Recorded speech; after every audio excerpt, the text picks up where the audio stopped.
खतरनाक अल्फाज बोलने लगा हूं। शादी समझ लें, 2 फ्यूनरल हैं और एक शादी। शादी में 2 फ्यूनरल हैं, 2 जनाजे हैं और एक शादी है। जनाजा किसका है? मैं, मेरा। शादी में ये नहीं, लड़का अपना मैं और मेरे का जनाजा निकाल दे, लड़की मैं और मेरे का जनाजा निकाल दे, और फिर हम बन के जो भी आगे बढ़ेगा हम बन के।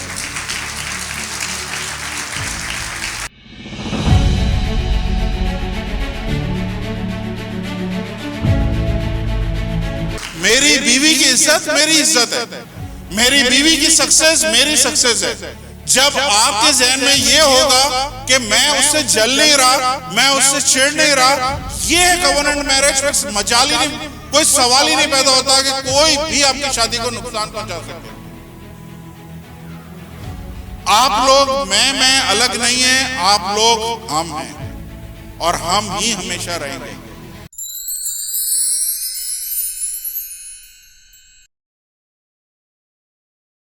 आज मेरे पास टाइम बहुत कम है और हर दफ़ा ही टाइम कम होता है, और मैं चाह रहा था कि मैं एक ख़ास पैगाम आप सबके साथ शेयर करूं। अब सब ध्यान से सुनना है, ख़ास तौर पे जिनकी शादियां होने वाली हैं उन्होंने तो बहुत ही ध्यान से सुनना है, और जिनकी शादियां हो चुकी हैं, जो मैरिड कपल हैं, उनके लिए भी बहुत कुछ है।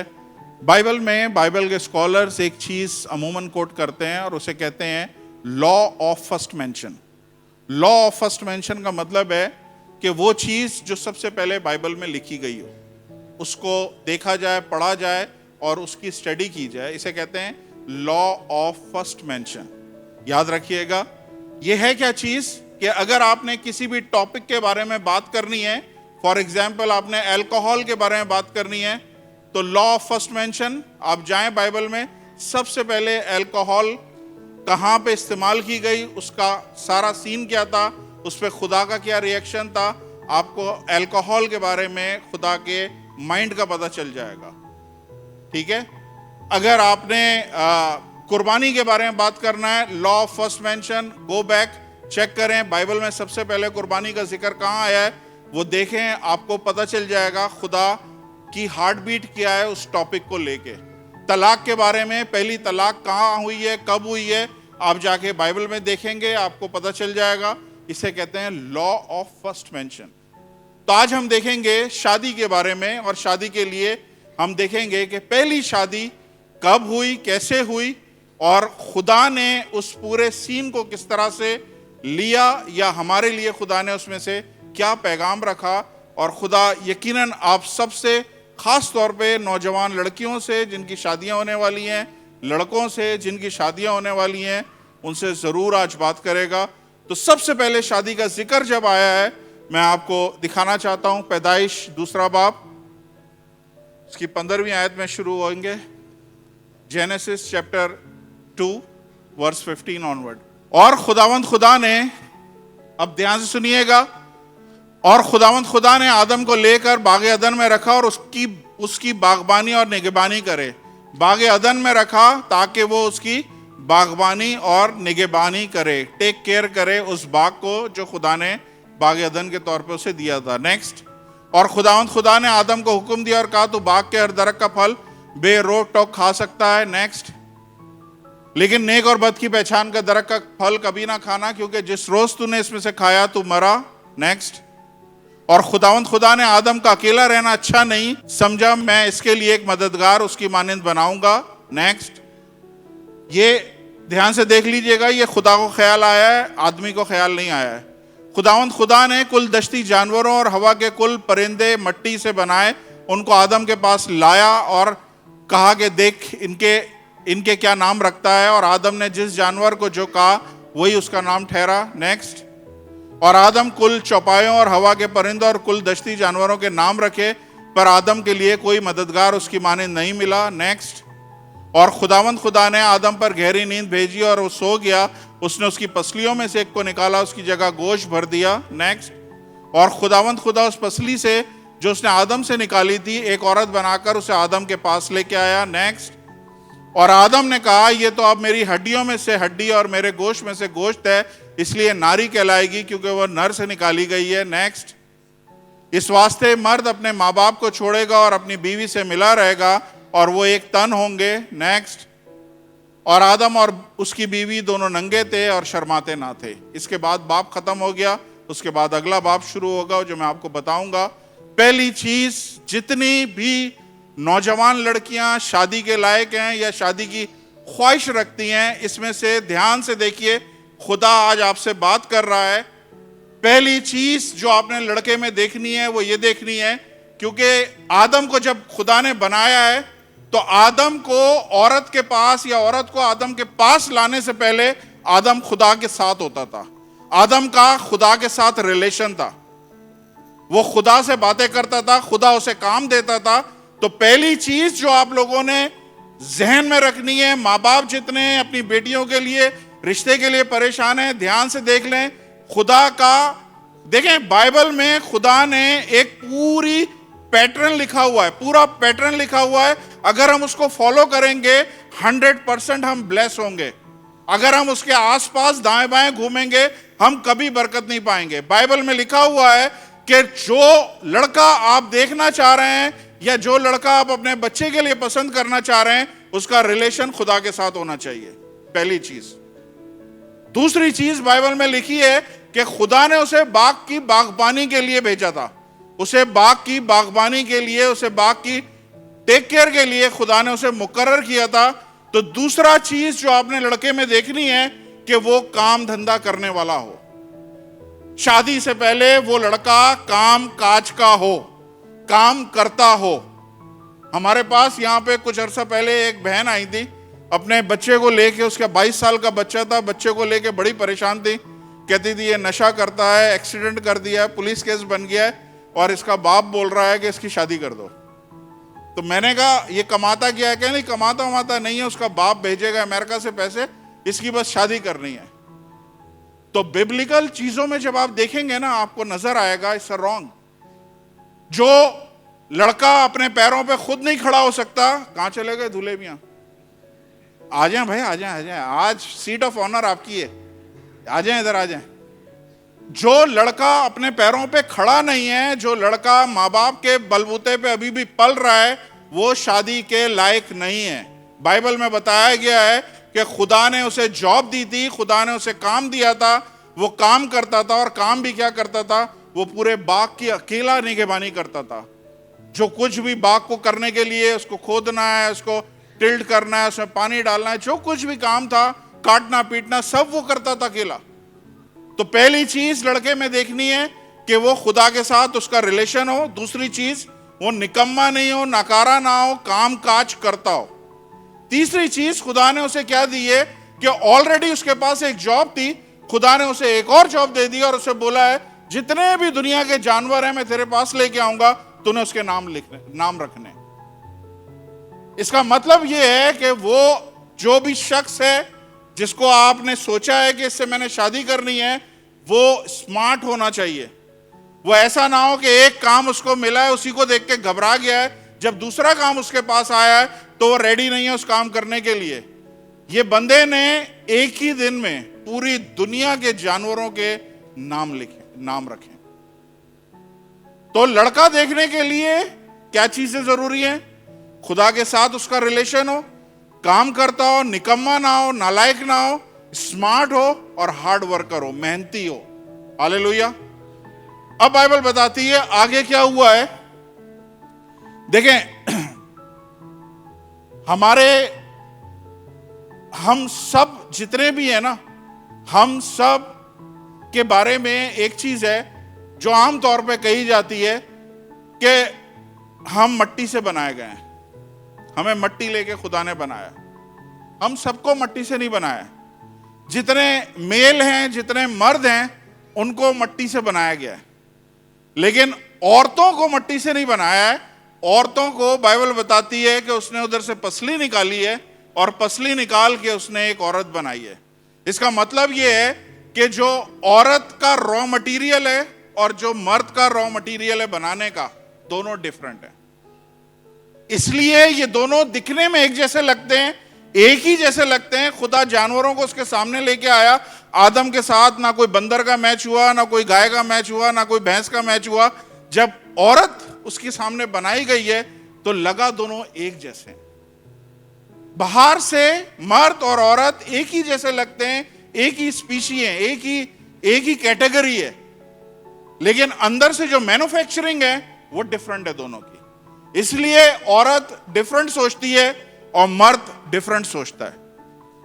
मर्द का पॉइंट ऑफ व्यू डिफरेंट है, औरत का पॉइंट ऑफ व्यू डिफरेंट है। क्लैश क्यों होते हैं, लड़ाइयां क्यों होती हैं? क्योंकि हम अपने अपने हिसाब से सोचते हैं कि हम ठीक हैं, जबकि होता क्या है कि हम दोनों के देखने के नजरिए दोनों के अलग अलग होते हैं। ये बेसिक डिफरेंस है जो आपको समझना चाहिए। आप घर में लड़ने से पहले, झगड़ने से पहले आपको ये नॉलेज होनी चाहिए कि खुदा ने मुझे डिफरेंट मटेरियल से बनाया है और औरत को डिफरेंट मटेरियल से बनाया है। Hallelujah, praise the Lord. कितने लोगों को समझ में आ रहा है? दूसरी चीज जो मैं आपको बताना चाहता हूं, सारी लड़कियों के लिए, स्पेशली सारे लड़कों के लिए, खुद ढूंढने की कोशिश ना करें। जो आपका जीवन साथी है वो कहीं ना कहीं खुदा ने रखा हुआ है। वो कहीं ना कहीं, आप जिसकी पसली से निकाली गई हो, वो कहीं ना कहीं इस दुनिया में है। उसको खुदा आपके सामने लेके आएगा। यहां पे हवा को कौन लेके आया? खुदा लेके आया। हवा खुद चलते हुए नहीं आ गई है। हवा खुद आदम को नहीं ढूंढ रही थी, आदम खुद लड़कियों को नहीं ढूंढ रहा था। लेकिन आजकल क्या हो रहा है? आजकल हम बिल्कुल डिफरेंट जा रहे हैं। आजकल हर कोई अपने हिसाब से अपने जिंदगी के साथी को ढूंढ रहा है। मैं मसीह लोगों के लिए बात कर रहा हूं कि आपके लिए ये सारी चीजें ठीक नहीं है। आप खुदा के टाइम का वेट करें और खुदा का टाइम जब आएगा, हर एक चीज को खुदावंत खूबसूरत बना देगा। हर एक चीज को खुदावंत खूबसूरत बनाएगा। कितने लोग ईमान रखते हैं? मैं आपको बता रहा हूं, आप इस चर्च में, एज लॉन्ग एज आप इस चर्च में, आपको कुंवारा मरने नहीं देंगे, आपकी शादी जरूर कराएंगे। हालेलुया। अब यहां तक देख लें, यहां तक क्या हुआ है ये है। इसके बाद अगली आयत क्या है? नेक्स्ट चैप्टर की पहली आयत। और सांप कुल दृष्टि जानवरों में से जिनको खुदावंद खुदा ने बनाया था चालाक था, और उसने औरत से कहा, वाकई खुदा ने कहा है कि बाग के किसी दरख्त का फल तुम ना खाना। अब सुनिए ध्यान से। जैसे ही खुदा ने शादी कराई है, जैसे ही खुदा ने उन लोगों का रिश्ता कराया है, अगली चीज क्या हुई है? शैतान की एंट्री हुई है। ये पैटर्न है, ये याद रखिएगा। इस पूरी आयतें जितनी भी पढ़ी हैं, कहीं पे ये समझ नहीं आ रहा कि एक हफ्ते के बाद शैतान की एंट्री हुई है, एक साल के बाद शैतान की एंट्री हुई है, अगले दिन शैतान की एंट्री हुई है, या कई सालों के बाद शैतान की एंट्री हुई है। लेकिन मैं जितने भी शादीशुदा जोड़े हैं, जो शादी करने वाले हैं, आप जैसे और जो शादी करने वाले हैं, जहन में रखें, आपकी शादी बेनी हिन करा ले, आपकी शादी पास्टर हेनरी करा ले, आपकी शादी कोई भी दुनिया का बंदा करा ले, आपकी शादी होने के बाद एक कुछ टाइम के बाद शैतान की एंट्री होगी। ये मस्ट है। और उस एंट्री को आपने किस तरह से रिसीव करना है, उसका किस तरह से मुकाबला करना है, ये आपके ऊपर है। आपने किस तरह से उसको समझना है, उसके सारे प्लान को समझना है। आपने वो गलतियां नहीं करनी है जो हव्वा ने करी है, वो आपने नहीं दोहरानी है। सुन रहे हैं? नया शादीशुदा जोड़ा नहीं है, आप लाना चाहिए था उनको आज। आप इधर देखेंगे ना, ये सब मैं पढ़वा नहीं रहा, हमारे पास टाइम कम है। आप देखेंगे शैतान से कौन बातें कर रहा है? हव्वा बात कर रही। कौन बात कर रहा है? आदम कहां है? वो क्यों नहीं बात कर रहा? हव्वा बात कर रही है। एक और चीज जो आपने नोट करनी है, अगर आप अपनी वाइफ से बात नहीं करेंगे तो शैतान बात करेगा। यहां पे कौन बात कर रहा है? शैतान बात कर रहा है। कुछ ना कुछ गड़बड़ है आदम के उसमें, कि आदम शायद पूरा टाइम नहीं दे रहा है। कहीं ना कहीं कुछ ऐसा है जिसकी वजह से औरत जो है वो शैतान के साथ बातों में मुलव्विस हो गई। और ये मेरी भी कमजोरी है, मैं भी नहीं बात कर पाता, क्योंकि इतनी बातें कर ही नहीं सकते हम, इतनी कैपेसिटी नहीं होती है, लेकिन हमने करनी है। हमने करनी है, इसलिए करनी है कि अगर हम नहीं करेंगे, ये बाइबल बोल रही है, तो शैतान बात करेगा। Hallelujah, praise the Lord. इस टाइम पे आदम को मदाखलत करनी चाहिए थी, आदम को आना चाहिए था कि तू कौन होता है जो मेरी बीवी से बात कर रहा है। मेरा खुदा से पहले ताल्लुक है, खुदा ने मुझे बोला है इन दरख्तों में से फलां दरख्त का फल नहीं खाना है, तो क्यों मेरी बीवी को वलगरा रहा। लेकिन वो चुप करके भाई साहब सारे हथियार डाल के बैठ गए थे बीवी के सामने, और बीवी लीड कर रही थी। ऐसा नहीं करिएगा, बाइबल में ये चीज मना की गई। Man is the head of the family, सारे डिसीजन, सारी चीजें आदमी ने लेनी है। भले कुछ भी हो जाए, कुछ भी हो जाए, आपके पास फाइनल से होनी चाहिए कि हाँ ये मेरा फैसला है। Praise the Lord. समझ आ रही है आप लोगों को? प्लीज माइंड नहीं करिएगा, ये बाइबल की बातें। बाइबल में लिखा है, यहां पे हमने देखा है शैतान किस रूप में आया है, किस रूप में आया है? सांप के रूप में आया है। शैतान कभी शैतान बन के नहीं आएगा, शैतान किसी ना किसी रूप में आएगा, और आपके घर में शैतान कुछ ना कुछ ऐसा काम करेगा जिसकी वजह से घर बर्बाद होंगे, घर तबाह होंगे।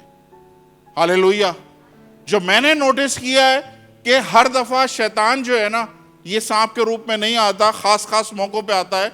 लेकिन आजकल जो हमारे घरों में या आजकल जो हमारे साथ चल रहा है, उसमें शैतान जो है वो लोमड़ी के रूप में आता है। किसके रूप में आता है? लोमड़ी के रूप में आता है, बल्कि छोटी लोमड़ियों के रूप में आता है। मेरे साथ निकालिए song of Solomon chapter 2 verse 15 I think, या सॉन्ग ऑफ सॉन्ग्स। हमारे लिए लोमड़ियों को पकड़ो, उन बच्चों को जो पाकिस्तान खराब करते हैं, क्योंकि हमारी ताकों में फूल लग गए हैं। अब सारे मैरिड लोग जिनकी शादियां होने वाली हैं वो भी ध्यान से देख लें, जितने मैरिड हैं वो भी ध्यान से देख लें प्लीज। आज का मैसेज रिकॉर्ड हो रहा है, हर मैसेज रिकॉर्ड होता है, आपने ये सुनना है, आगे लोगों के साथ शेयर करना है। बहुत सारे घर बच जाएंगे टूटने से। बाइबल में क्या लिखा हुआ है? हमारे लिए लोमड़ी को पकड़ो, फिर आगे लिखा है लोमड़ी नहीं, उनके बच्चों को पकड़ो जो पाकिस्तान खराब करते हैं। पाकिस्तान क्या है? गार्डन है। शैतान वहां पे आया, उसने क्या किया? गार्डन में से उन दोनों को बाहर निकाला, बागे अदन में से उन दोनों को बाहर निकाला। यहां पे क्या लिखा हुआ है? हमारे लिए लोमड़ियों को पकड़ो, उनके बच्चों को पकड़ो जो पाकिस्तान खराब करते हैं। पाकिस्तान क्या है?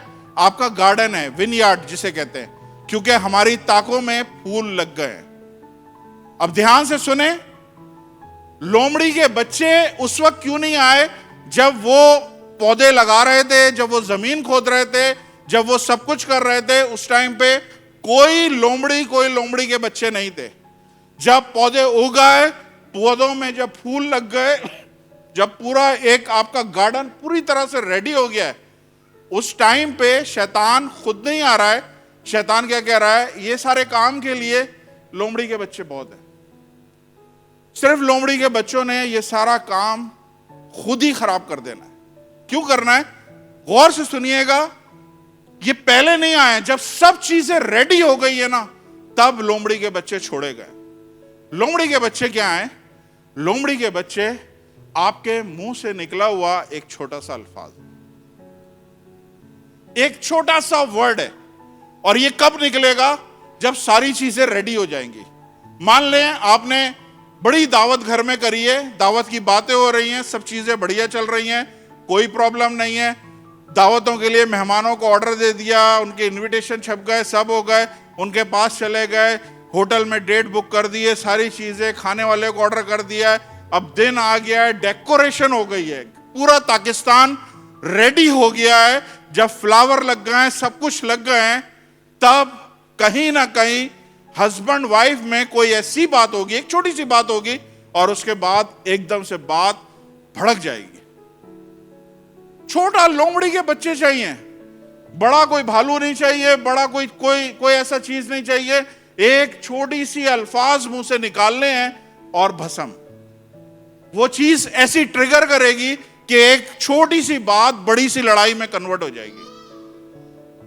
छोटी छोटी बातों पे बड़े बड़े घर टूटते हुए देखें, बड़े बड़े रिश्ते टूटते हुए देखें, छोटी छोटी बातों पे। ये सिर्फ मुंह से छोटी अल्फाज, छोटा सा एक लफ्ज निकलता है।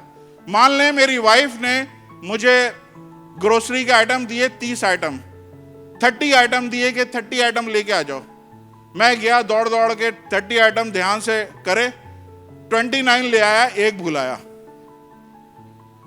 अब वो जो एक भूल आया है ना, वो हो जाएगा पॉइंट ऑफ फड्डा, जिसकी वजह से लड़ाई होगी। वो है लोमड़ी, कि ये जो भूल के आए हो ये सबसे ज्यादा इंपॉर्टेंट था।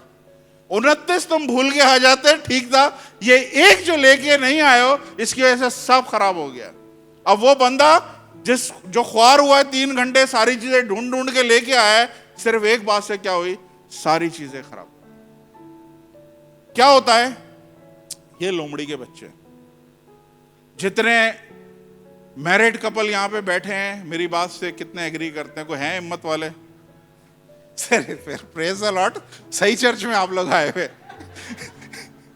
सिर्फ एक अल्फाज मुंह से निकलता है और एकदम से आग भड़क जाती है। कोई किसी को थप्पड़ नहीं मारता, कोई किसी को गाली नहीं देता, सिर्फ एक छोटी सी अल्फाज, छोटा सा वर्ड। ये क्या है? अरे ये क्या है, क्या मतलब है? आप ज़हन में रखिएगा, ये शैतान के काम। जितने मैरिड कपल हैं प्लीज ध्यान से सुन लें, ये चीजें घरों को तबाह करती हैं, ये रिश्तों को तोड़ देती है। छोटी छोटी बातों से बड़ी बड़ी चीजें हो जाती हैं, तलाकें हो जाती हैं, बड़े सारे मसले हो जाते हैं। तो आपने क्या करना है, बड़े बड़े मसलों को अगर हल करना है ना, तो छोटी छोटी सी करेक्शन करनी है। जब छोटी छोटी बातों से बड़ी बड़ी चीजें हो जाती हैं, तो बड़ी बड़ी बातें जब हो गई हैं इतनी बड़ी, तो छोटी छोटी सी आप करेक्शन करेंगे ना, तो सारी चीजें ठीक हो जाएंगी। हालेलुया। ख्याल रखें, आप मुंह से सही अल्फाज गलत टाइम पे निकालेंगे ना, वो गलत हो जाएगा।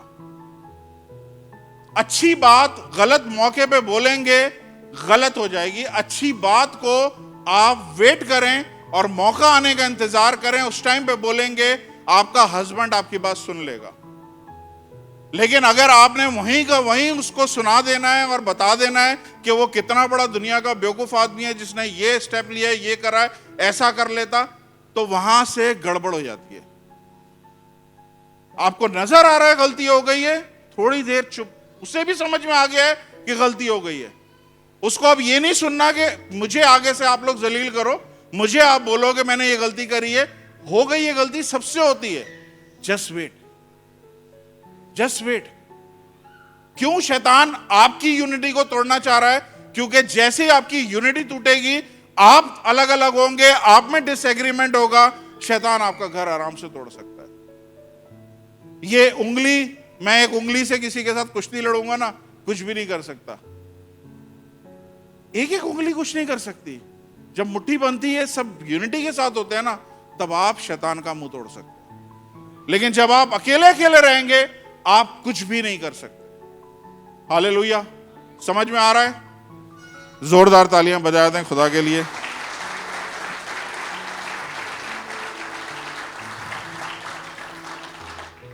Praise the Lord. देखें, शादी कोई एग्रीमेंट नहीं है, शादी कोई कॉन्ट्रैक्ट नहीं है।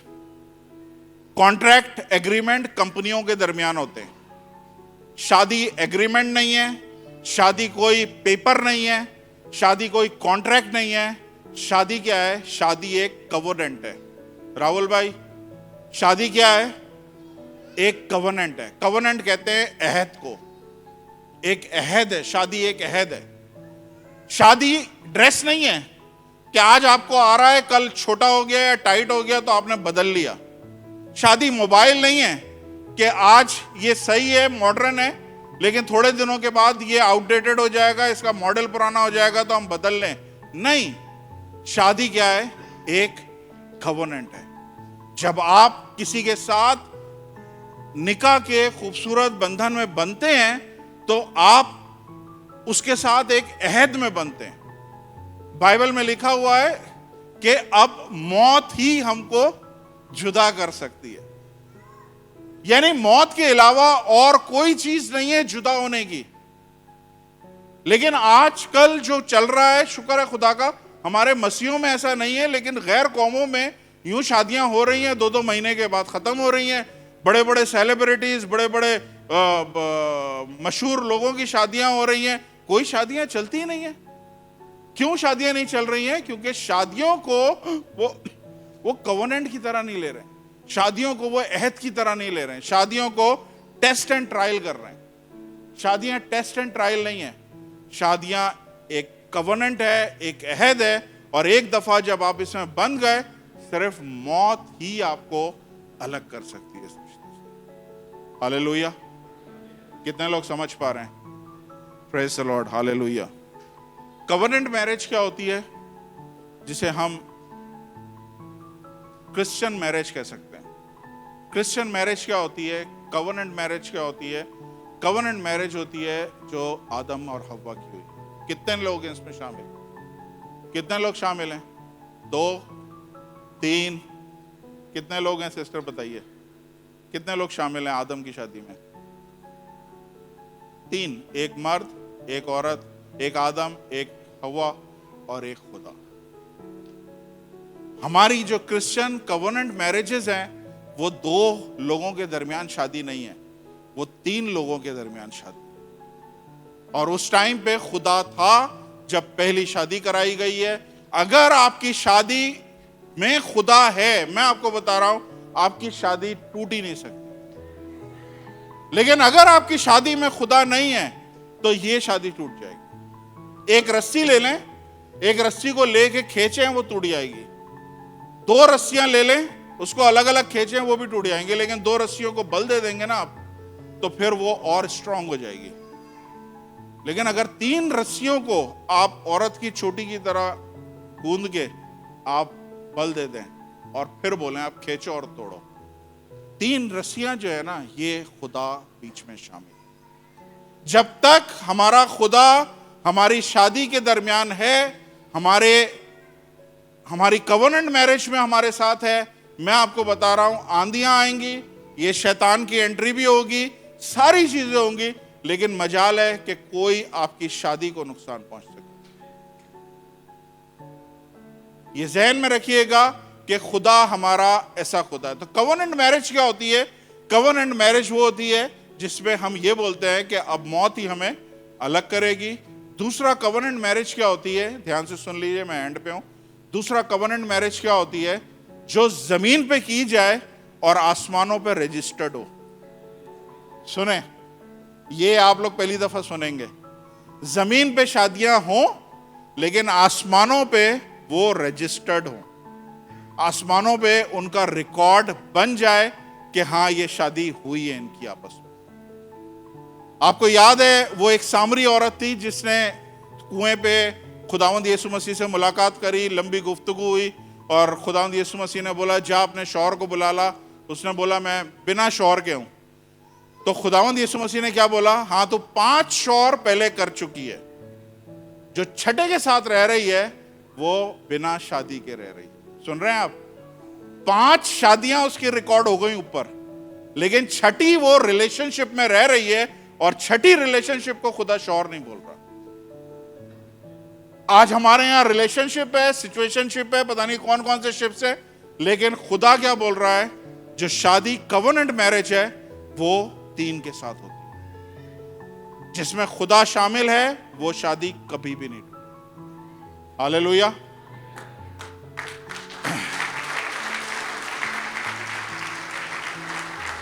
अभी आपको चौंकाता हूं सबको। ओरिया को कौन कौन जानता है? ओरिया नाम का एक कैरेक्टर है, कोई जल्दी से बताएगा? उसको एक स्पेशल गिफ्ट अगले हफ्ते। Praise the Lord.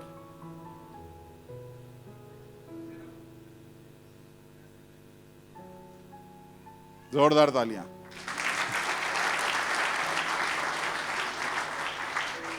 ओरिया जो है वो दाऊद का कमांडर था, ठीक है, जिसकी बीवी के साथ दाऊद ने बलात्कार किया था। सबको याद है, ये चीजें पढ़ाने वाली जरूरत नहीं है, सबको ही पता है। दाऊद ने एक औरत के साथ बलात्कार किया था, उस औरत के हस्बैंड का नाम क्या था? ओरिया। और फिर दाऊद ने क्या किया, जब वो प्रेग्नेंट हो गई तो दाऊद ने उसके आदमी को मरवा भी दिया, और मरवा के दाऊद ने क्या किया, उस औरत से शादी कर ली। अब जरा देखिए हो क्या रहा है, मेरे साथ निकालिए दूसरा Samuel, second Samuel chapter 11 verse 26-27। Please सारे के सारे स्क्रीन पे देखें, सारे के सारे स्क्रीन पे देखें। सब देख रहे हैं? और जब ओरिया की बीवी ने सुना कि उसका शौहर ओरिया मर गया है, तो अपने शौहर के लिए मातम करने लगी। नेक्स्ट, और जब शोक के दिन गुजर गए तो दाऊद ने उसे बुलवा कर उसे अपने महल में रख लिया, और वो उसकी बीवी हो गई, और उससे उसका एक लड़का पैदा हुआ। उस काम से जिसे दाऊद ने किया था खुदा नाराज है। दाऊद ने इस औरत के साथ ऑफिशियल शादी करी है, पहले बदकारी करी है, लेकिन अब जब उसका शौहर मर गया है, ऑफिशियल शादी करी है, जमीन पे शादी हुई है, लेकिन आसमानों पे ये शादी रजिस्टर्ड नहीं हुई, रिकॉग्नाइज ही नहीं हुई। मेरे साथ निकालें नेक्स्ट चैप्टर 12वां बाब 15वीं आयत, मेरा ख्याल है 15। यस। फिर नातन अपने घर चला गया, और खुदावंद ने उस लड़के को जो ओरिया की बीवी के दाऊद से पैदा हुआ था मारा, और बहुत बीमार हो गया। सुने क्या लिखा हुआ है? ओरिया मर चुका है, ओरिया मर चुका ऑलरेडी, पिछले बाब में ओरिया मर गया है। यहां पे लिखा है वो अपने घर चला गया, और खुदावंद ने उस लड़के को जो ओरिया की बीवी से था, अभी भी ओरिया की ही बीवी कहलाई जा रही है। प्लीज पीछे वाले ध्यान से सुने, इसे दाऊद की बीवी नहीं बोल रहे, बच्चा दाऊद का है, लेकिन बीवी किसकी बुलाई जा रही है? बीवी ओरिया की ही बुलाई जा रही है, क्योंकि खुदा उस शादी से नाखुश था। इस चीज को खुदावंद यीशु मसीह ने कंफर्म किया है नए टेस्टामेंट में। पहला ऐतनामा मत्ती 1 chapter verse 6, Matthew chapter 1 verse 6। देखें खुदावंद यीशु मसीह क्या बोल रहे हैं। और यसी से दाऊद पैदा हुआ, और दाऊद से सुलेमान उस औरत से पैदा हुआ, क्या लिखा हुआ है, जो पहले ओरिया की बीवी थी। देखा आपने, कुछ शादियां जमीन पे की जाती हैं, लेकिन आसमानों पे रजिस्टर्ड नहीं होती, खुदा उनको एक्सेप्ट नहीं करता। आप लोगों ने ध्यान रखिएगा, आपकी जो भी शादी होने वाली है, जिसकी भी होने वाली है, मेक श्योर करें कि जितनी बातें बताई गई हैं वो सारी चीजें आपको समझ में आने वाली हों, और आपने उसी हिसाब से शादी करनी है। Hallelujah, right? याद रहेगा सबको? Praise the Lord. शादी में ना ये कंडीशन नहीं होनी चाहिए, I love you when you love me. मैं तुम्हें प्यार करूंगा जब तुम मुझे प्यार करोगे। मैं तुम्हारी रिस्पेक्ट करूंगा तब जब तुम मेरी रिस्पेक्ट करोगे, या मेरे घर वालों की रिस्पेक्ट करोगे।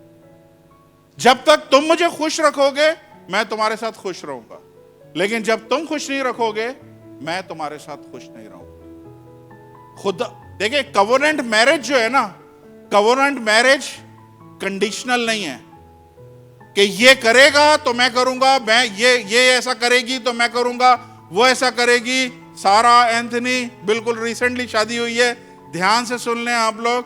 कवोनेंट मैरिज ये नहीं है कि हम कंडीशन के साथ एक दूसरे के साथ प्यार करें। बाइबल में खुदावंद यीशु मसीह ने बड़ा क्लियरली लिखा है, Luke chapter 5 verse 32। Luke chapter 6, sorry, Luke chapter 6, fast, time निकल रहा है। अगर तुम अपने मोहब्बत रखने वालों से मोहब्बत रखोगे तो तुम्हारा क्या एहसान, क्योंकि गुनाहगार भी अपने मोहब्बत रखने वालों से मोहब्बत रखते हैं। कवोनेंट मैरिज ये नहीं है कि वो करेगी तो आप करोगे, या आप करोगे तो वो करेगी। कवोनेंट मैरिज ये है कि हमने अपनी खुशी नहीं ढूंढनी है। Please don't search for happiness. शादी में हैप्पीनेस ना ढूंढें, शादी में होलीनेस ढूंढें। सुन रहे हैं? शादी में खुशी ना ढूंढें, शादी में पाकीज़गी ढूंढें।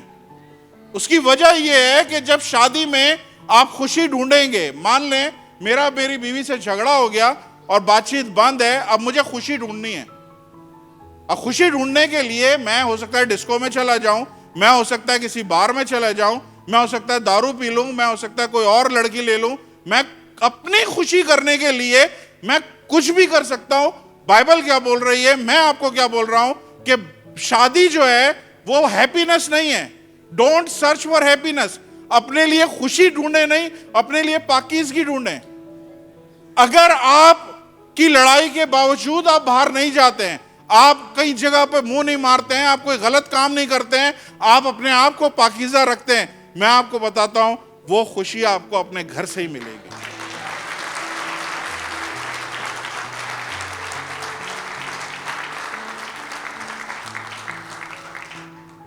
शादी एक दूसरे को खुश करने के लिए नहीं है कि ये मुझे खुश करेगा तो मैं इसे खुश करूंगा। प्लीज ध्यान से सुन लें, शादी कवर्नेंट मैरिज क्या है कि मैं आपके लिए जीऊंगा, आप मेरे लिए जियोगी। सुन रहे हो? अब आसान अल्फाज में खतरनाक अल्फाज बोलने लगा हूं। शादी समझ लें, 2 फ्यूनरल हैं और एक शादी है।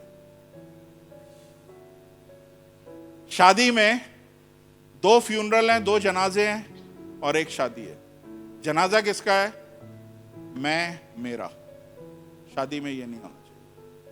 लड़का अपना मैं और मेरे का जनाजा निकाल दे, लड़की मैं और मेरे का जनाजा निकाल दे, और फिर हम बन के जो भी आगे बढ़ेगा हम बन के बढ़े।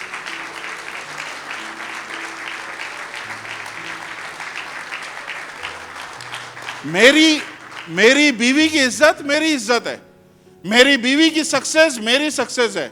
जब आपके जहन में यह होगा कि मैं उससे जल नहीं रहा, मैं उससे चिढ़ नहीं रहा, यह है कवर्नेंट मैरिज, फिर मजाल ही नहीं, कोई सवाल ही नहीं पैदा होता कि कोई भी आपकी शादी को नुकसान पहुंचा सके। आप लोग मैं अलग नहीं है, आप लोग हम हैं और हम ही हमेशा रहेंगे। आइए अपने कदमों पे खड़े हो, आप आगे आ जाएं, आपके लिए दुआ करते हैं। आइए अपने हाथ इनकी तरफ बढ़ाइए।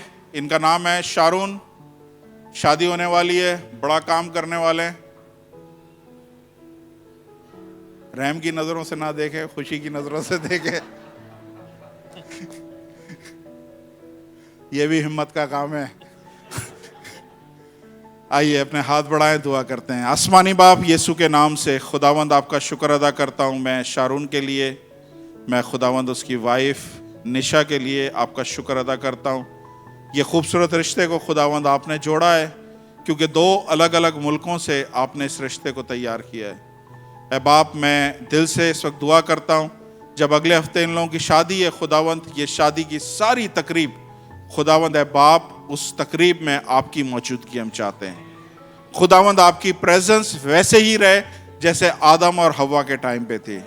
खुदावंद ये शादी भले जमीन पे पास्टर या कोई बिशप करा रहा हो, लेकिन खुदावंद है बाप, इस रिश्ते को जोड़ने वाले आप हो। खुदावंद मैं मिन्नत करता हूं, जिस रिश्ते को आप तैयार कर रहे हो, जिसको आप जोड़ रहे हो, उसकी दुनिया की कोई ताकत अलहदा करने वाली ना हो। ऐ बाप, मैं मिन्नत करता हूं हर किस्म के शैतान के प्लान्स और उनकी स्कीम्स शैतान की जो इस शादी के खिलाफ है, इनके रिश्ते के खिलाफ है, खुदावंद आज मैं इन पर डिक्लेयर करता हूं कि ये खूबसूरत मैरिड लाइफ जिएंगे, इनके हाथ भरे रहेंगे, इनके प्याले लबरेज रहेंगे और कभी इनके घर से ऊंची आवाज़ों की आवाज़ किसी को सुनाई नहीं देगी। यीशु के नाम से ये जोड़ा रोल मॉडल बनेगा और बहुत सारे ख़ानदानों को, बहुत सारे नौजवान कपल्स को यीशु आपके पास लाने का सबब बनेगा। ये इस बात की गवाही देगा कि हम 2 नहीं हैं बल्कि हम 3 हैं, हमारे दरमियान यीशु भी है। खुदावंद आपका शुक्र अदा करता हूँ, सारे अगले हफ्ते के इंतजामात को आपके हाथ में देता हूँ। रुपए पैसे की कोई शॉर्टेज ना हो खुदावंद, हर एक चीज़ ऐसा तरीके से इनकी शादी में होने वाली हो। यीशु के नाम से दुआ करता हूँ कि ये इस मौके पे जब चर्च में शामिल हुए हैं, तो खुदावंद ये शादी के बाद चर्च से गायब ना हो, बल्कि चर्च का हिस्सा बन के रहें। यीशु के नाम से मांगता हूँ, आमीन आमीन। थैंक यू, बैठिए।